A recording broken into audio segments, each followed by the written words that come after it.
Welcome to our latest session, Scientists Answer Your Questions, a series of free webinars that are sponsored by the participants in the Vitamin D Action Project at Grassroots Health. I'm Sharon McDonnell, an epidemiologist here at Grassroots Health. Today we have with us Dr. Reinhold Vieth, who will be presenting on vitamin D, evidence-based medicine, and policy creation. As many of you know, Dr. Vieth is a professor at the University of Toronto and has been a leading researcher in the field of vitamin D for many years. So Dr. Vieth, it's all yours. Hello, it's a pleasure to be invited to give a webinar for Grassroots Health. What I want to talk about is evidence-based medicine and how that relates to policies about vitamin D. Vitamin D, as you know, probably has been subject to a great deal of controversy, and I just want to start with some basics about vitamin D. One basic that one probably doesn't even realize is that vitamin D deficiency is something that is part of the children's books that a lot of us have read. And one story that's classic is the story of Heidi. You may remember the Shirley Temple movie and her friend Clara, the rich cousin that lived in the big city. The cousin was kind of sickly, and the kind of sickness that Clara had would be consistent with rickets. It included weak muscles, and she was infection prone. And since she was living away from sunshine, probably had a low 25-hydroxy-D. In international units, that's below 25 nanomoles per liter. Or in American units, the 25-hydroxy-D, less than 10 nanograms per milliliter. So Clara, of course, went off to the mountains with Heidi and her grandfather, and lo and behold, started to become healthy. And I would say that with that, her 25-hydroxy-D would have exceeded 75 nanomoles per liter or 30 nanograms per milliliter. That's a children's story, but it applies to human beings because you know, rickets is an age-old disease. As humans migrated away from the sunshine of the tropics where they first, landed on this earth, lack of sunshine resulted in a disease called rickets. And one of the things that's worse than the bending of the long bones, that's the classic picture, is a misshapen pelvis. A girl who grows up with rickets has a pelvis like the one on the right. A normal pelvis should be the same shape as the one on the left. What's that going to do to your ability to have a baby? Girls that grew up with rickets did not have babies, or at least they would have died in childbirth quite commonly. Another piece of trivia about vitamin D is that you need a decent amount of sunshine. Can these children make much vitamin D? Answer, no. Once the UV index is 3. In other words, once your shadow is the same length as your height, there's not enough ultraviolet intensity in that sunlight to provide vitamin D. And you can even see that as the sun sets farther. The lower the sun goes in the sky, the more the spectrum goes toward the orange, away from the purple, until you've got basically those orangey colors of a sunset that really don't have much light in them anymore. So with regard to vitamin D, our skin is the organ that naturally generates vitamin D from a precursor of cholesterol that's unstable to ultraviolet light, as you see at the top left of the figure. So basically, sunshine generates vitamin D within your skin or within animals and creatures that we eat. Salmon, for example, get their vitamin D by eating zooplankton that live near the surface of the ocean. And the zooplankton acquire the ultraviolet light that makes the vitamin D that is in cod liver oil or fish oil or salmon oil. 25-hydroxy vitamin D is the thing that we measure within the bloodstream. When you eat vitamin D or get it from sunshine, within a day or two, that vitamin D disappears from your bloodstream, and basically the liver makes 25-hydroxy vitamin D, which by itself doesn't do much. It's a long storage form of vitamin D. Lastly, the kidney is a hormone-producing organ that makes 125-dihydroxy vitamin D.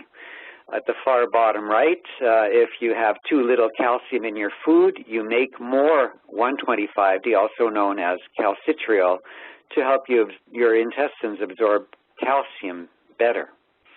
Other tissues other than the kidney can also make the vitamin D hormone, and that's called paracrine production of 125D. Lastly, all organs that respond to the vitamin D system also break it down through something called 24-hydroxylation, and finally total breakdown out of the system. So 25-hydroxy-D is really the thing that provides the raw material so that the rest of your body can function appropriately.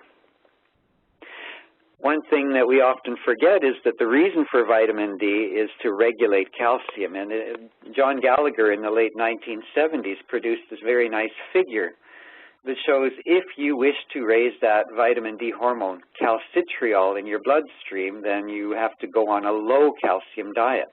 A high calcium diet lowers calcitriol, and this is totally appropriate. There is nothing wrong with it. It just shows that the primary means by which you affect the vitamin D hormone is by calcium, but the 25-hydroxy-D that services other functions, muscle function, etc., is not related to calcium at all. These other functions, again, we call them paracrine functions. That's not released 125, not released calcitriol into the bloodstream. It acts locally. So just again to summarize, the vitamin D that you consume, it has a half-life within your bloodstream of about 2 or 3 days, and it disappears out of it into 25-hydroxy vitamin D. And here I indicate that the half-life of 25-hydroxy-D is about 2 months. And the reason for that is when you consume vitamin D, it stores within muscle and adipose tissue a large storage reservoir, and that reservoir releases vitamin D over the long term so that your 25-hydroxy-D goes down. If you were poisoned, for example, with vitamin D, it goes down with a half-life of about 2 months. It takes 2 months for your level to fall by 50% if you don't get any more vitamin D at all. The 2-week half-life is for radioactive 25-hydroxy-D that has no other source of vitamin D to sustain it. That vitamin D hormone that regulates calcium absorption that I was telling you about earlier, it's not very much affected by the vitamin D dose. You can go into the sun or consume vitamin D. It's not going to change very much. And again, the way in which you raise it is with a low calcium diet. The half-life of the 125D is about 12 hours. You don't need much vitamin D to produce the 125D that you need in order to regulate calcium. This is a figure that is basically the summary of a Cochrane analysis of the disease rickets. And if you look at the red line down through this figure, you can see healthy bone or unhealthy bone. You can have unhealthy bone, in other words, rickets or osteomalacia, by having a severely low calcium or a severely low 25-hydroxy-D. How can you get away from rickets or osteomalacia? By consuming more calcium or by consuming more vitamin D. So again, at least in my perspective, you don't necessarily need extreme high calcium amounts if you have decent amounts of 25-hydroxy-D in your bloodstream. So the story about vitamin D, in my view, is a bit like the following. That 125D that is produced not just by the kidney, but by many organs that include bone cells, breast cells, prostate cells, colon cells, skin cells, etc. All of these cell types can produce the hormone 125D. However, they do not release it into the bloodstream. They use it as a local messenger system. My analogy, in a way, is that 25-hydroxy-D is like a blank piece of paper. By itself, it does nothing. And a building is like an organ or your body, and what you do with that paper often is to convey communication, like you put signs up on doors or send memos through your department.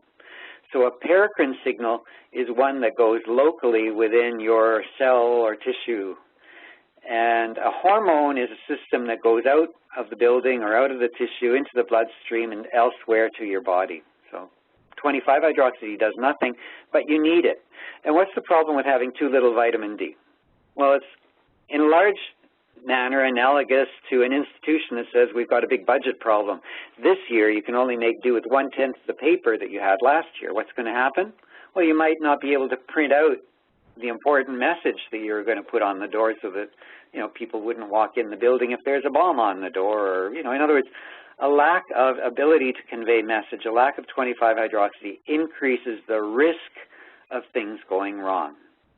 So again, what happens with the vitamin D system, the 25-hydroxy-D goes into various cells. Those cells produce 1,25-D, also known as calcitriol, and then that distributes to the neighboring cell, basically to communicate information. Information that includes cell differentiation, telling the cell what type of cell it's supposed to do. Replication, informing the cell when it's okay to replicate or to stop replicating, or basically to influence the immune system. There are many reviews on vitamin D in the Cochrane Library. The Cochrane Library is basically the reference point for evidence-based medicine. They've done multiple reviews, and they've got decent evidence that vitamin D does more than just affect bone, as you can see here by some of the topics that I've listed. These are things for which there is evidence, although not necessarily double-blind, placebo-controlled, randomized evidence. So with regard to vitamin D deficiency, where do we sit right now in terms of what is known about it? Rickets is reasonably prevented if the 25-hydroxy-D is higher than 25 nanomoles per liter or higher than 10 nanograms per milliliter in terms of American numbers. The same thing applies to proximal muscle weakness. I'm going to get into muscle effects of vitamin D in a little bit. But again, these severe low vitamin Ds affect your ability to put calcium into bone, and they affect your ability to function with your muscles properly. Osteoporosis and fractures appear to be prevented if the 25-hydroxy-D is higher than 50 nanomoles per liter. Now, does that mean that you should aim for a 25-hydroxy-D of 55 nanomoles per liter? And I would argue no. Because if you had 100 people and you wanted to make sure that that 100 people, everybody was above 50, what's the average 25-D of those 100 individuals supposed to be? It'll have to be around 75 nanomoles per liter. We get into more contentious areas once we start talking about things other than bone and muscle health.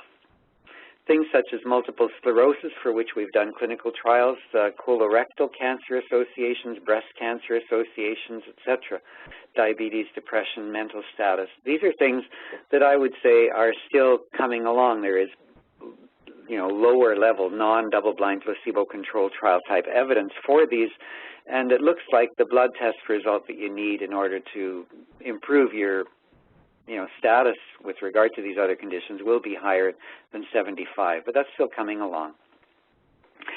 Here's a file that relates to bone disease, and I'm going to just sort of wait for a moment while the video gets started. This is an example of a man who's 62 years old. Look at the 25-hydroxy-D level of this man. What's wrong with the way he's walking? He has proximal muscle weakness, and it's what's called a waddling gait.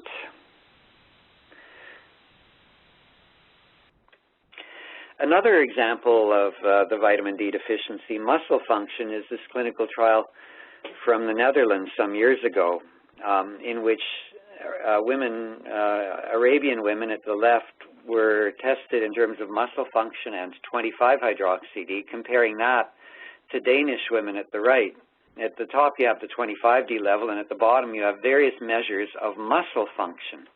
For example, the twitch speed for the Arab women was 47 versus a twitch speed in the Danish women of 74. You can look at the other numbers, and they're similarly quite different.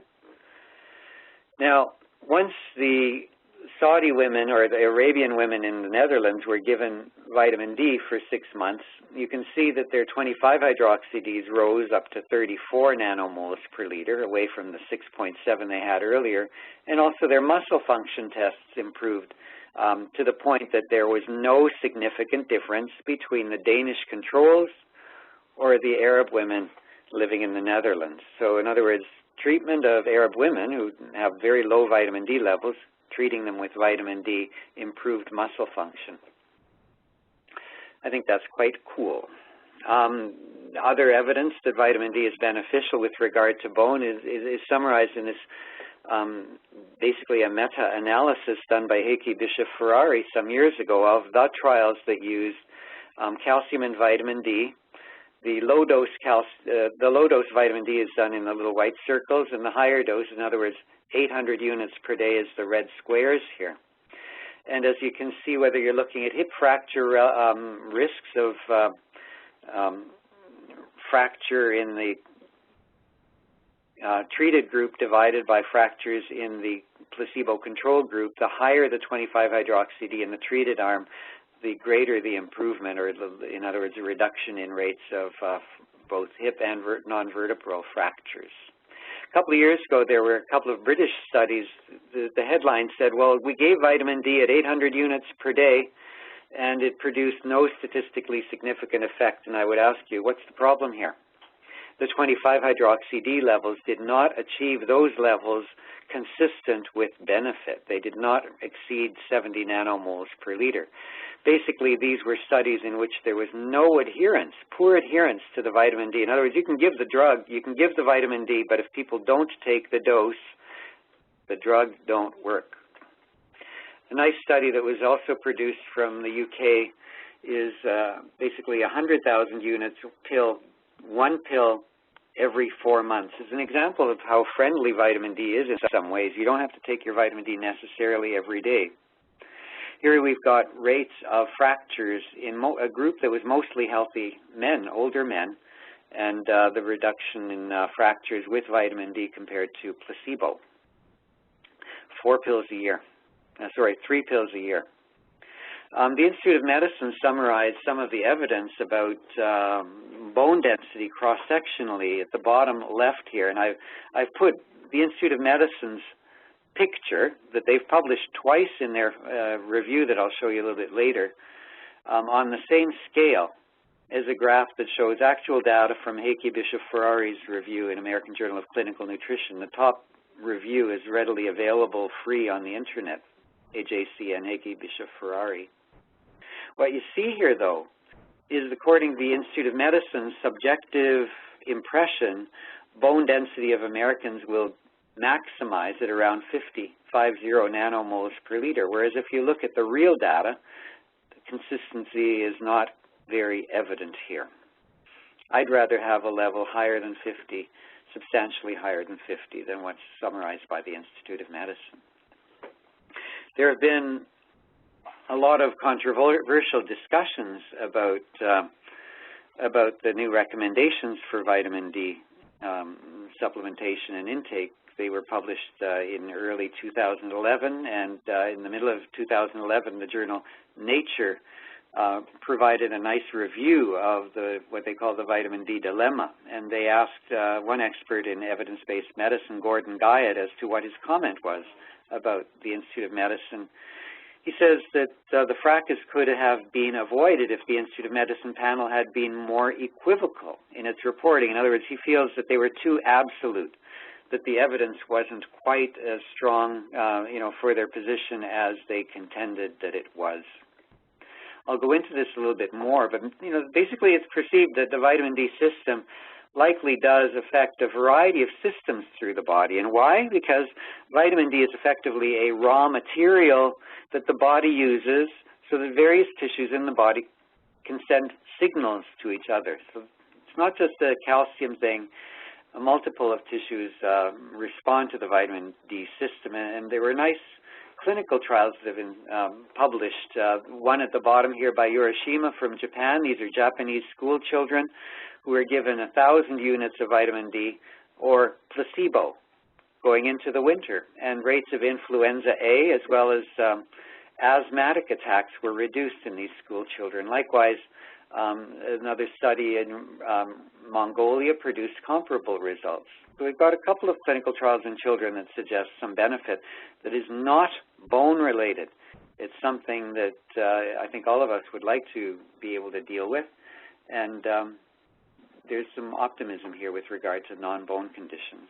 This is a clinical study. It's not an RCT, but Brenda Banwell in Toronto was involved in a larger cohort collection. These are children who presented with what was called acute demyelinating syndrome. In other words, they presented in the hospital with a condition that looked like multiple sclerosis, but this can often be caused by a virus infection.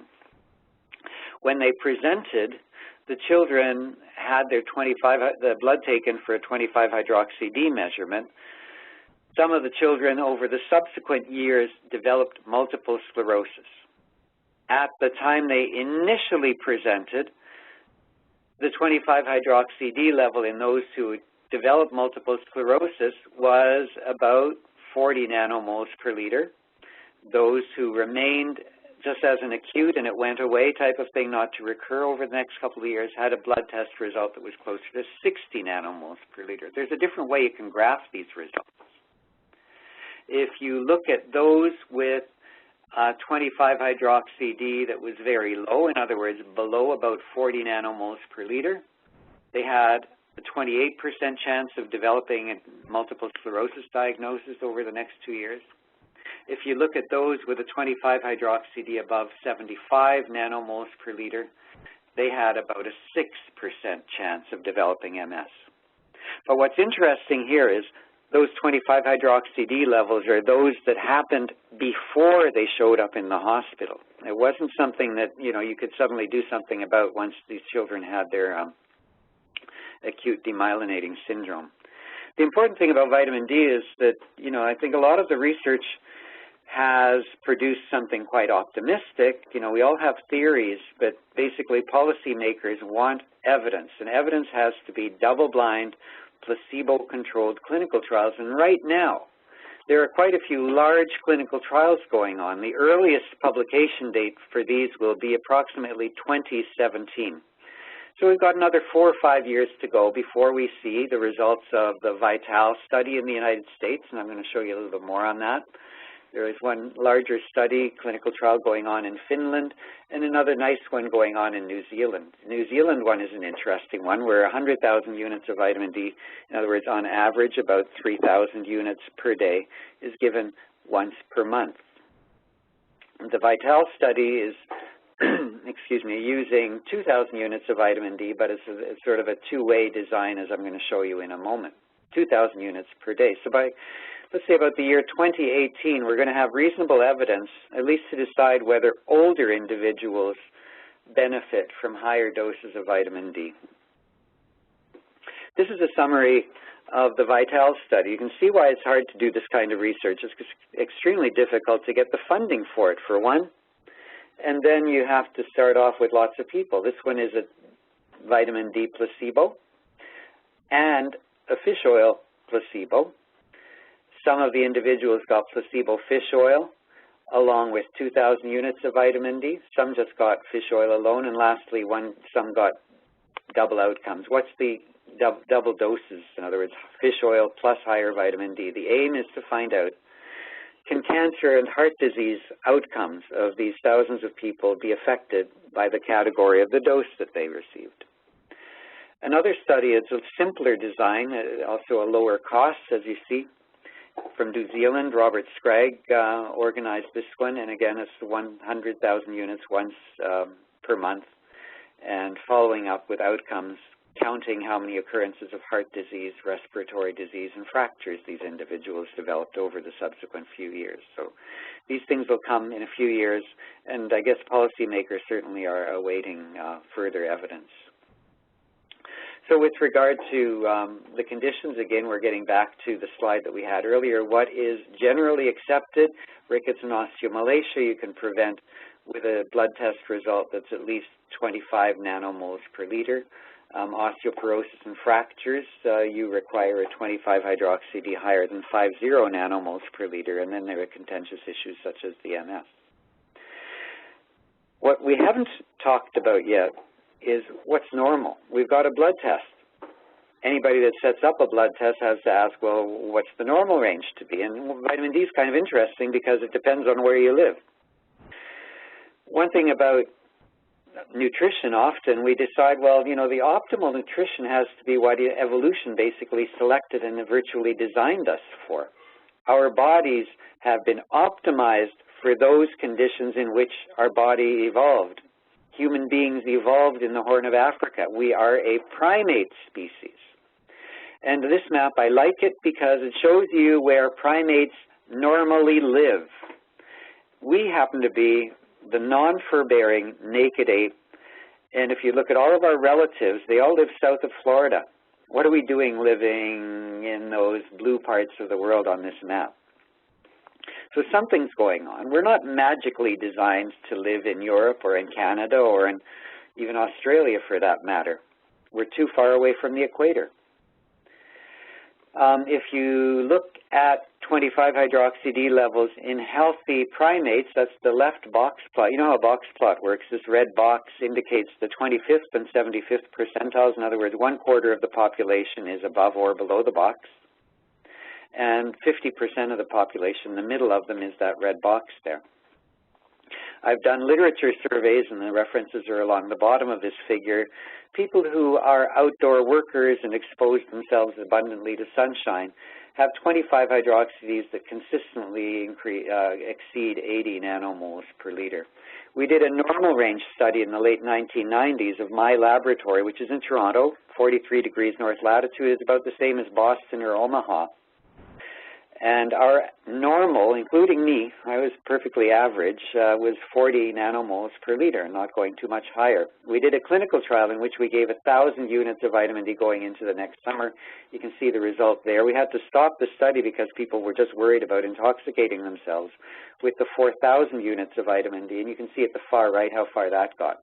In other words, they weren't at lifeguard or farmer levels of 25-hydroxy-D. 4,000 units did that. There's a beautiful little study done by Muskit and his graduate student Luxwala looking at 25-hydroxy-D blood levels in black Africans, dark-skinned individuals. And you often are told, well, it's perfectly normal for a dark-skinned individual to have a low 25-hydroxy-D. I would say normal if you happen to be living in Toronto and you've got black skin. But the Maasai, who are practicing traditional culture, averaged 114 nanomoles per liter in terms of their 25-hydroxy-D. The Bantu, who are a more urban African group, had 25-hydroxy-Ds, more typical of the average white Canadian. So if you look at the story here, traditional culture at 25-hydroxy-D averages above 25-hydroxy at above 100 nanomoles per liter. You move to the big city, still have black skin, you live in Africa, you have a 25-hydroxy-D that happens to be the same as somebody living in Toronto who is of European ancestry, such as me. We did measures of University of Toronto students of various ancestries, those of African ancestry, East Asian, South Asians, or other. In other words, all of the non-European University of Toronto students, these are healthy, bright individuals, in winter in Toronto had 25-hydroxy-Ds that average well below 40 nanomoles per liter. To make it worse, if you look at the cut point for rickets or osteomalacia, close to half of them had 25-hydroxy-D levels consistent with rickets or osteomalacia. In other words, there's a technology that we could achieve, in other words, vitamin D, that could bring northern living people whose ancestries are from the south back up to the kinds of blood test results they would have had if they were back home, vitamin D. But you may ask then, you know, why don't we just get on with giving more vitamin D? And this is where the contentious issues arise. Paracelsus is, you know, basically recognized as one of the fathers of toxicology, and one of his famous phrases, the one that I'm sort of paraphrasing here, anything that actually works will be harmful if the dose is high enough. And as you probably know, you can drink too much water and even harm yourself quite severely. Anything that does good for you will be bad if taken in excess. So vitamin D is toxic because it works, but again, that means you have to balance risk and benefit. Excuse me. policymaker, you have to basically make decisions and suggest things. And one of the concerns of policymakers is that they'll get into trouble. Example of trouble policymakers is the concern about fluoridation in water. You may say, well, what's vitamin D got to do with fluoride? Well, vitamin D is toxic. It can be obtained in large amounts in rat poison or mouse poison. So some people say, why should somebody put poison into my milk? And again, the difference is the dose. Anything can be harmful if you give enough of it. In 1948, there was a very nice, basically larger review summarizing the cases of vitamin D toxicity. It's in that era, you know, before people really had a very clear understanding of what vitamin D did. And at the left here, I just want to show you the symptoms of severe vitamin D intoxication. These are the same symptoms that you would have with hypercalcemia. High blood calcium affects neurological function. It also functions like a diuretic, so you urinate more frequently and lose water because basically a high calcium gets washed into the urine, and in order to dilute that urine so the calcium doesn't, you know, crystallize, then you put out more water into the urine, so you basically become dehydrated. Anorexia, no appetite, vomiting, tiredness, malaise, headache. Could be misdiagnosed. We did publish a case history some years ago of a young man who showed up at a Toronto area hospital with these symptoms: flank pain, conjunctivitis, dry eyes, thirsty, etc. And he was sent home. They presumed it was gastroenteritis. Wasn't much longer afterwards than that young man's 63-year-old father showed up in the hospital, but this time they also looked at the serum calcium. Normal calcium in these European units, 2.2 to 2.65 millimoles per liter. His calcium was 3.82. The 25-hydroxy, at that time our normal range was 20 to 80 nanomoles per liter.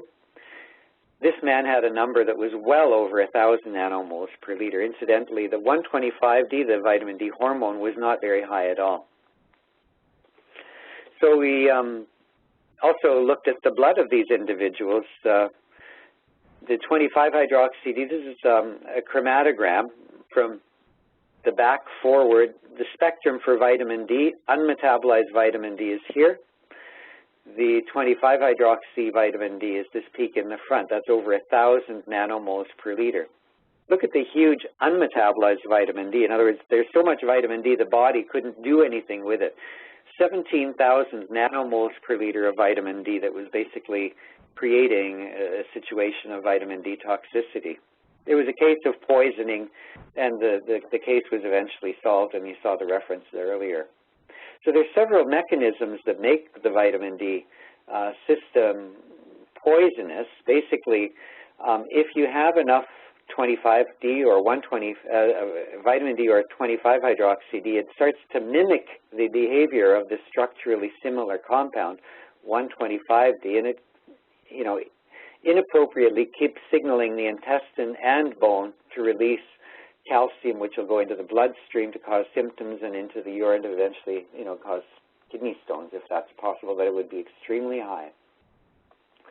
There are some new phenomena that relate to excessive vitamin D. One study was published by Sanders et al. In the Journal of American Medical Association a couple of years ago, in which they gave 500,000 units of vitamin D once a year, basically more than a year's supply of the nutrient all at once, which totally doesn't make sense to me, but they did it anyway.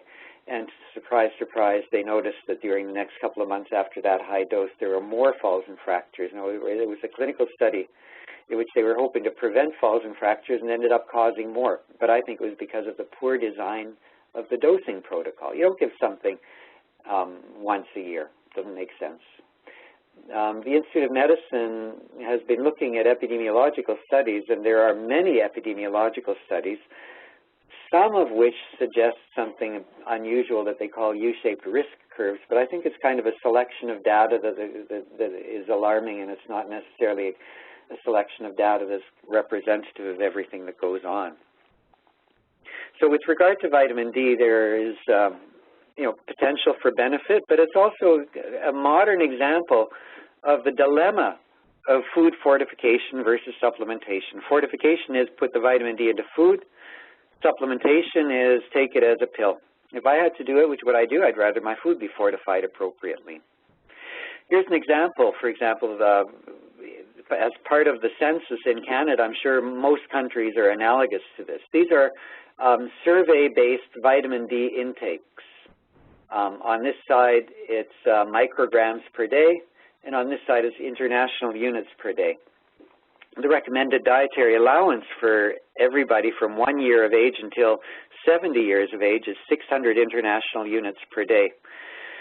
And even the 95% confidence limit barely reaches that. The average Canadian, I'm sure the average American, is taking closer to 300 international units of vitamin D, closer to about 7 micrograms per day.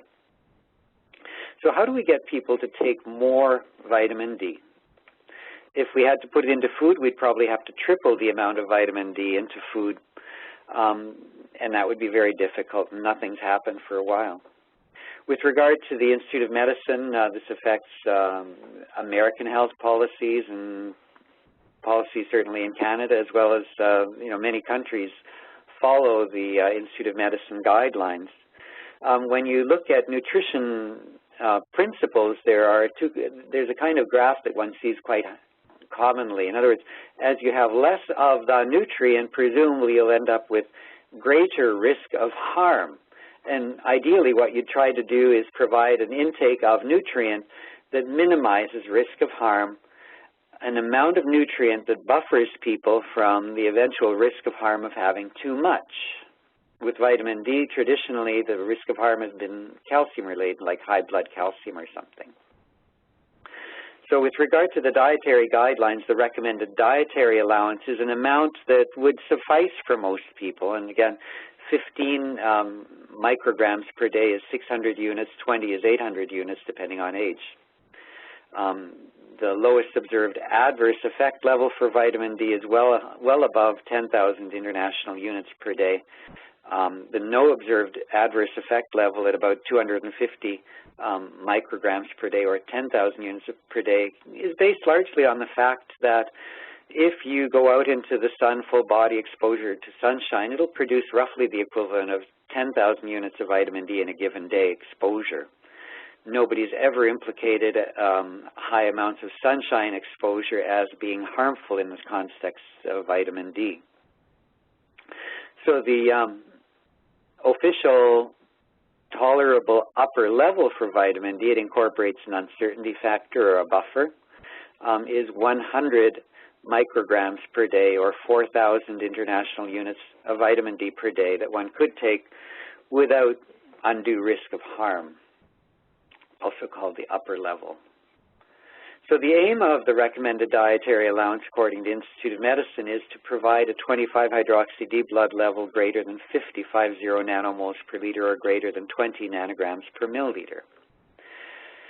But there's a difference between the Institute of Medicine recommendations that you see the title page of right here versus the Endocrine Society, the medical guidelines that you see at the right here.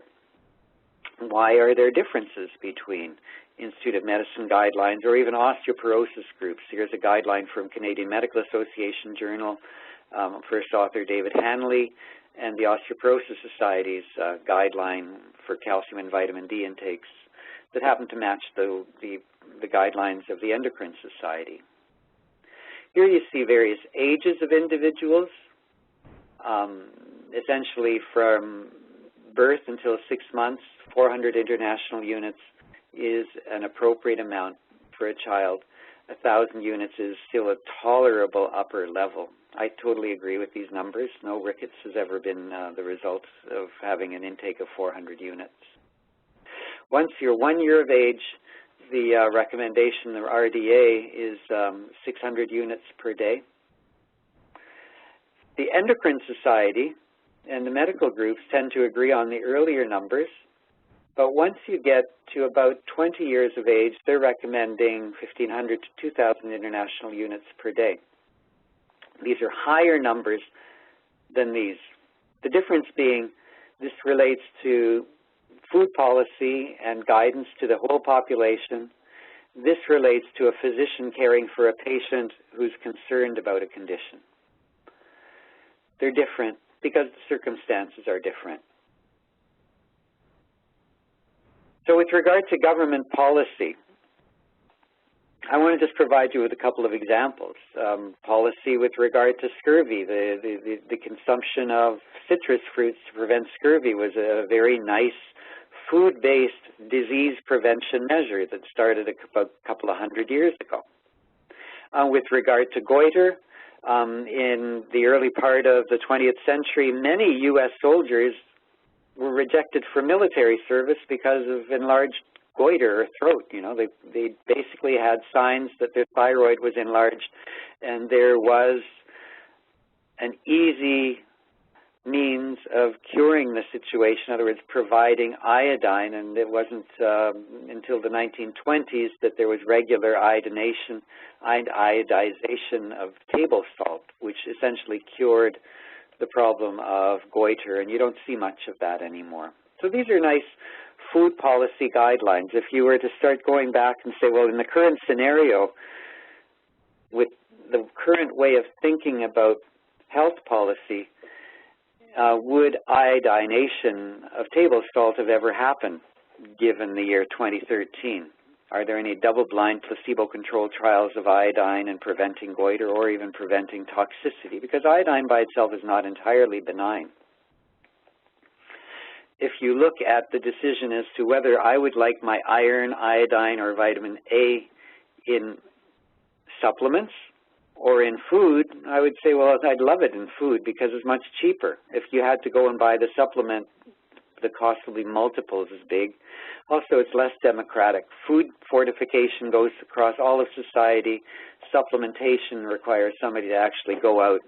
You have fewer people buying it and probably not sticking to it as well as they stick to the food because all of us eat. I want to ask, is it reasonable to expect perfect evidence if you're going to make a health policy? And here's basically a kind of a problem that we have. When it comes to our personal decisions, if we had cancer ourselves or if we were very concerned about any kind of disease, we're pretty much free to choose whatever we'd like to do in terms of vitamin D or whatever else it may be. If we are with our doctor and we're concerned about a condition that we may have, our approach is usually, well, doctor, what would you do if you were in my shoes? And it's a kind of a different decision. Health policy for a government applies to all of society, and Institute of Medicine FDA policies largely are there in order to guide the food industry. They affect all of society and may have a different risk-to-benefit profile, and therefore are very, very conservative in terms of what is recommended. So we can't start going, well, give me a straight story. One guy says this and one guy says that. Tell me what the answer is. The answer depends on the context. And we all have to make decisions on less than perfect evidence. Black and white is extremely difficult. But for policymakers, we have a kind of an evidence-based pyramid. You may have just opinions from people like Reinhold, Vieth, who may think one thing or another, but that's not good enough. We don't have any proof. We could have some case reports where, somebody says, well, gee, this picture of a guy walking along wobbling has a very low vitamin D. That's not enough proof to say that if you take vitamin D, it's going to prove it. We have to start getting up toward higher levels of evidence. Some of it is, properly following people forward through time. The better level of evidence is with double-blind, placebo-controlled, randomized trials. The kind that eventually makes the big difference is a meta-analysis of double-blind, placebo-controlled, randomized trials. These are the policy equivalent of somebody having a videotape film of you robbing the bank. No doubt about it. Often in medicine, things are not that straightforward, and we have to make evidence based on weaker evidence. The double-blind, placebo-controlled, randomized trial model is summarized here. If you had a new drug and you wanted to prove that it works, what are you going to do? Well, firstly, you have to do placebo versus treatment kind of study. But who do you choose in order to go into your study? Well, you get people at high risk of disease. Let's say people that have already broken bones and they have bone fractures, or people who've already had heart attacks, and you're going to show that your drug reduces heart attack rates. You start with people at high risk, treating an existing condition. These are people who are well motivated to take this good experimental drug or placebo that their doctor is recommending to them, and they follow through, and they have high rates of events. So the placebo-controlled randomized trial works like this, and it provides a very strong level of evidence for benefit. What happens with a nutrient? Well, firstly, we have a recommended dietary allowance. It's not ethical to give anything less than the recommended dietary allowance.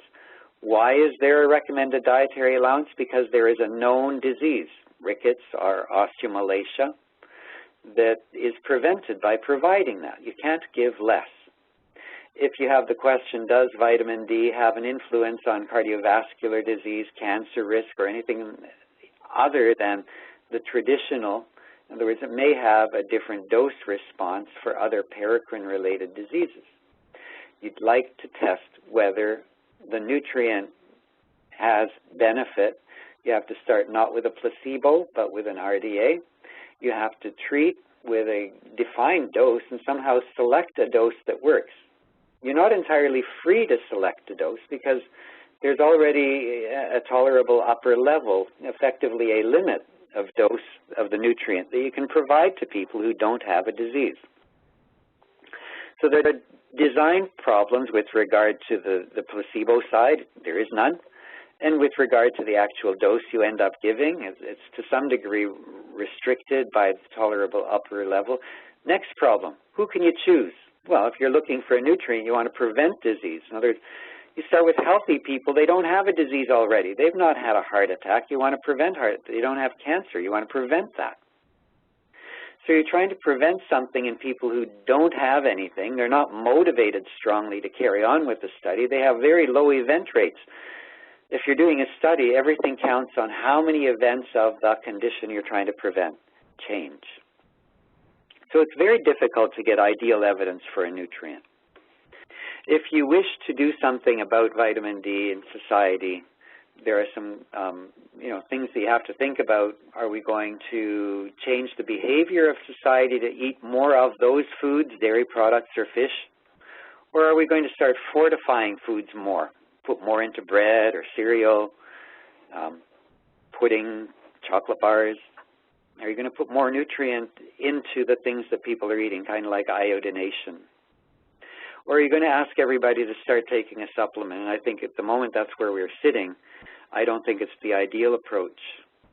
So health is the responsibility at different levels, and decisions are different depending on our circumstances. And remember, the context for government policy, the recommended dietary allowance, is based on the most conservative of the estimates because it applies to the broadest of society. I have a little bit of time left, and I just sort of want to give you at least my take on evidence-based decision-making with regard to vitamin D. And one example of how the Institute of Medicine has used key evidence to support its outcome. You can get this 460-page document PDF free on the internet by just searching for it and downloading it from the Institute of Medicine. This particular figure is a subjective summary figure of various outcomes that they provide, and it's so important they actually published it twice in that book. The line I've just drawn indicates the risk of vitamin D osteomalacia in bone maintenance. In other words, the risk of osteomalacia, bone disease. It's the bone disease where you're not able to put calcium into the protein matrix that happens to be bone. They claim that by the time you reach 50 nanomoles per liter, everything is reasonably protected against osteomalacia. What's the evidence for that? Well, they specified that the data from the work of Prima et al., published in the Journal of Bone and Mineral Research in 2010, were used by the committee to support a 25-hydroxy-D level of 50 nanomoles per liter as providing coverage for at least 97.5% of the population. If you look at the abstract of the Primo paper itself, they say that you need enough vitamin D supplementation to make sure that the 25-hydroxy levels reach a minimum of 75 nanomoles per liter or 30 nanograms per milliliter for skeletal health. Why the difference? Well, take a look at the next figure. These are the data from Primo. These are different ways in which you can look at bone to test whether there is osteomalacia present.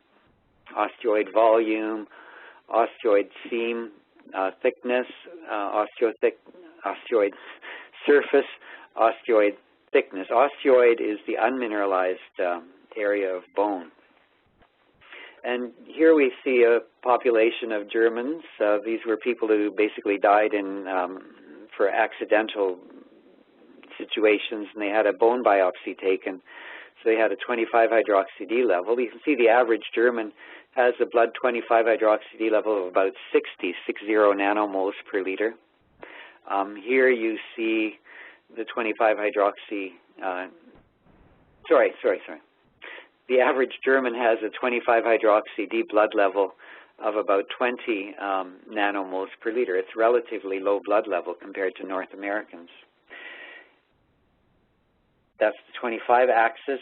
Here is the 25-hydroxy-D blood level on the horizontal or the x-axis. And this is the degree of osteomalacia that's going on in various people. This number refers to 50 nanomoles per liter. So if you take between 50 and 75 nanomoles per liter, this is the average American has a blood test result in here, they have a 25% chance of osteomalacia based on these Institute of Medicine cited data. A different measure, the osteoid surface, is shown over here. If you take that 50 and you're aiming for a number that's recommended by the Institute of Medicine, you still have a pretty decent chance of having osteomalacic bone. Whether you agree with these data is another thing, but the point is the thinking that's emphasized by the Institute of Medicine here is something that I wish you to question. If they say that you're okay with a 25-hydroxy-D of 55 nanomoles per liter, does that make sense? The Institute of Medicine justifies 50 nanomoles per liter because based on these data, if the 25-hydroxy-D is greater than 50 nanomoles per liter, then only about 1 to 2.5% of the population has evidence of osteomalacia. Does that make sense to you? Their rationale is that you've got 700 people here and only 7 cases of osteomalacia here. At this point, I'd like to stop the talk, the main part of the talk. I just want to, at this point, answer some questions that are commonly asked. You know, you stop and people put up their hand or put out the questions, and I'll just assume that somebody's asked me a question. First question being, so tell me, how much vitamin D should I be taking, says the person in the audience, because I've got that question a lot. The answer is I am not a policymaker, and it's not my task to provide advice. I don't do that. The Institute of Medicine recommends at least 600 international units of vitamin D. But they also recommend that the 25-hydroxy-D blood test results should be higher than 50 nanomoles per liter. And as I was mentioning earlier in the talk, in order to achieve that, to be sure of being higher than 50, you should be aiming for 75 nanomoles per liter so that you're assured of a level that's higher than 50. Another person asks, should I be worried about taking vitamin D? Because there's, you know, I don't want to take rat poison. I don't want to intoxicate myself. There's just too much hype about this stuff. My answer to that question is, you know, again, it all depends on dose. The current recommendations, in particular the ones recommended by policymakers, are remarkably conservative and safe.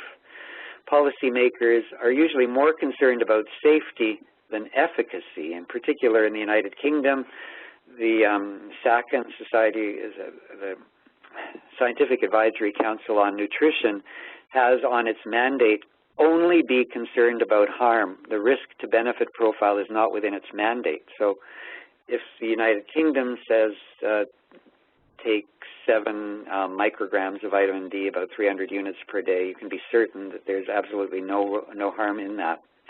The Institute of Medicine basically has what's called an upper level of 4,000 units per day, which in my view basically says a member of the general public can consume 4,000 international units of vitamin D per day without a doctor's supervision and essentially be assured of safety. No harm in that. I'm not going to advise it, it's just simply a statement of fact. In other words, if you're taking 4,000 units of vitamin D or less, don't be worried about it. There's no downside to it. The next person to ask the question says, well, how can the Institute of Medicine justify the way it makes its recommendations? And that's a difficult question to answer. These are real questions I commonly get.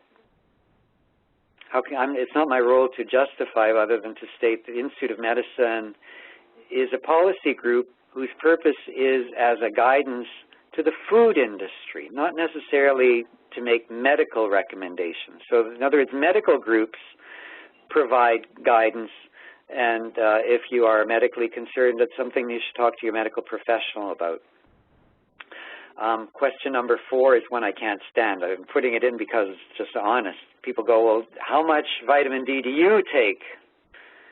So personally, again, I do not like to make personal recommendations. My 25-hydroxy-D is certainly higher than 75 nanomoles per liter, certainly higher than 30 nanograms per milliliter. But again, please allow me to excuse myself from making recommendations. Lastly, why are policymakers so conservative? And I just sort of want to leave you with something I've inferred from one of my favorite books on the next slide. Policymakers are basically balancing risk and benefit, and the logic of making a correct or a wrong decision is more than you'd think. In other words, the pain of a unit of loss, in other words, if you are wrong, it hurts twice as much as being correct by the same amount. One thing that you have to be careful of here, though, is a policymaker does not get a pat on the back for being right. They'll get a kick in the behind for being wrong. So if there's no upside in terms of defending a benefit and only a downside for being wrong, if you make a suggestion for a recommended dietary allowance and indeed you were to find that cancer rates went up or something went wrong, you'd feel a lot of hurt with that. I think you have to excuse policymakers primarily because they are balancing the public good, and remember, it is a food policy, not necessarily a medical policy that they are creating. So with that, I'd like to thank you for your attention, and good day. Thank you, Dr. Vieth, for the great presentation. Our next webinar is scheduled for Tuesday, October 22nd at 10 a.m. Pacific Daylight Time. I will be interviewing Dr. Cedric Garland about a soon-to-be published paper that showed that vitamin D serum levels in the range of 20 to 100 nanograms per milliliter are not associated with the occurrence of kidney stones. This analysis used the data from our Grassroots Health D-Action study. Dr. Garland is a professor at the University of California, San Diego, and is a leading researcher in the vitamin D field. He is also one of our expert advisors here at Grassroots Health and a main author of the paper. Please continue to spread the word about vitamin D, and we, Grassroots Health, can always benefit from more participation in the D-Action Project. Information about the project can be found on our website at www.grassrootshealth.net. Thank you all for joining us today, and we'll see you in 2 weeks for our next webinar.